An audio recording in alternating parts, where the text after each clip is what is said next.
বিশ্বের সর্ববৃহৎ জনগোষ্ঠীর ধর্মীয় উৎসব ক্রিসমাস বা বড়দিন 25 ডিসেম্বর তারিখে যীশু খ্রিস্টের জন্মদিন উপলক্ষে এই উৎসব পালিত হয়। এই দিনটি যিশুর প্রকৃত জন্মদিন কিনা তা জানা যায়নি। ঐতিহাসিকভাবে যিশুর জন্মদিন নিয়ে বিতর্ক থাকলেও তার কর্মজীবন ও আদর্শ নিয়ে কোনো বিতর্ক নেই।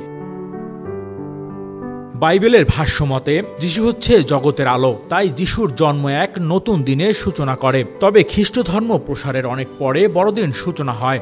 রোমান সম্রাট কনস্টান্টিনোপলের আদেশে 336 খ্রিস্টাব্দে 25 ডিসেম্বর বিশ্বে প্রথম বড়দিন উদযাপিত হয়। ইতিহাসবিদ ও ধর্মতাত্ত্বিকরা মনে করেন বসন্তের কোনো এক সময় যখন দিন ও রাত সমান ছিল তখন পৃথিবীর সৃষ্টি হয়। এরকম দিনের ঠিক 4 দিন পর 25 মার্চ আলোর সৃষ্টি হয়। অনেকে মনে করেন যিশু 25 মার্চ মাতা মেরির গর্ভে আসেন, অতঃপর ডিসেম্বরের 25 তারিখ 9 মাস পূর্ণ হলে তিনি পৃথিবীতে আসেন, আর সেই হিসেবে 25 ডিসেম্বর হলো যিশুর জন্মদিন।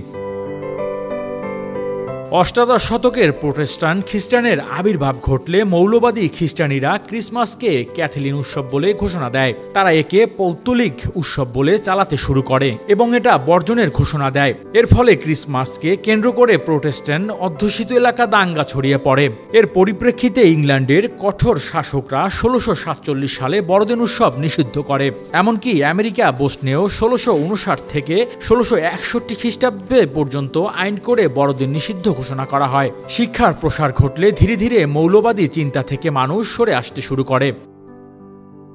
প্রকৃতভাবে একটি খ্রিস্টান ধর্মানুষ্ঠান হওয়া সত্ত্বেও একাধিক অখ্রিস্টান সম্প্রদায়ও মহা সমারোহে বড়দিন উৎসব পালন করে। এমনকি কোনো কোনো ক্ষেত্রে উৎসবের আয়োজন প্রাক খ্রিস্টীয় ও ধর্মনিরপেক্ষ বিষয় ভাবনার সমাবেশও দেখা যায়। হৃদয় আশিস, মেট্রো টিভি।